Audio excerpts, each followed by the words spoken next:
We're sticking with the Trump trade for now, and stocks linked to the president-elect or stocks that are seen as benefiting from his policies have been surging.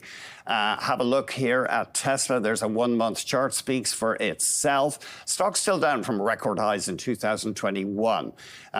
Elon Musk has emerged as a prominent ally of Donald Trump. We are joined by Eric Jackson, founder and president of EMJ Capital. Eric, great to see you. What do you think? I mean, is this logical? I mean, is Trump's re-election really such a great financial boost for Tesla, or is it more just a kind of halo effect? Well, Andy, I think it's just that Elon has obviously the ear of the president, and in a major way. And so when you think of all of the potential policies that Trump might enact, all the people that he's going to be filling his cabinet with, Elon's going to play a very significant role. So it's not too far of a stretch to say how Trump views AI, how Trump views EVs, how Trump views robotics, how Trump views space is probably all going to take a decidedly pro-Elon point of view. And therefore, I think that explains, why Tesla has done so well. That and the fact that it's been the dog of the Mag 7 for most of 2024. So there was room to catch up. Your take on, you do own Tesla, and your take is it's likely to go up to about into the mid 400s, which would be $100 bounce from here or so, but then give up some of those gains. Yeah, it's hard to be precise here. Yes, yeah. Obviously, this thing is fully valued. It's almost, kind of at 400, it'll be back to its kind of all-time highs. So we're within sort of spitting distance of that now. But if I was going to make the case for, why it still could go up from here, basically in 2025, they're expected to do Bloomberg consensus is something like 20 billion in EBITDA, and so you put a sort of a rosy NVIDIA type forward EBITDA multiple on that, you get to, you could say something like 60x, which takes you higher than here.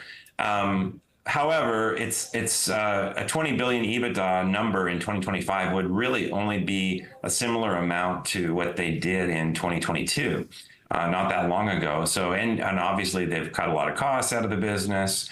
They have the sort of upside of full self-driving, which appears to be getting better and better. So if there was a material big uptake in full self-driving, plus, perhaps a recovery in China and their sales over there, there's good reason to believe like that number could be a lot higher than 20 billion. And if so, the people might be sort of factoring that in terms of their price for Tesla today.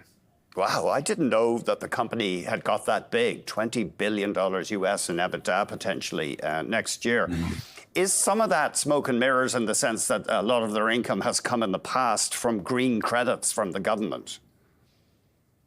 Well, it has, but obviously that's declined as a portion of the business. So I think, there's the smoke and magic that's still a part of Tesla, and its stock price is really kind of all of what comes next from Elon Musk's brain.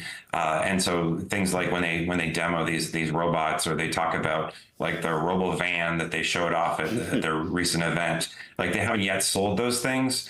But if the market starts giving them credit for it, or discounting kind of, what they might be doing 5 years from now, like that's where some of the kind of the future and the Musk, pixie dust comes into the valuation here. And what drives the bears nuts when they say, this isn't valued like Toyota and all that kind of stuff. So, I think, there's obviously, lots of pixie dust out there. And in a bull market like we're in now, sort of post last week's election, there's no reason to think that Tesla and Elon won't get full credit for some of those things. What's your take on the cryptos here, Eric? I can't even remember if you're heavily invested, or give us your crypto philosophy before we continue, please. Well, bullish in general, obviously, about crypto. I think that there's only so much Bitcoin out there. I think MicroStrategy and Michael Saylor were right in terms of trying to, buy as much as they can because there's sort of a fixed amount of sort of digital gold. But the rest of cryptos I think are equally interesting. I'm really a big bull on Solana.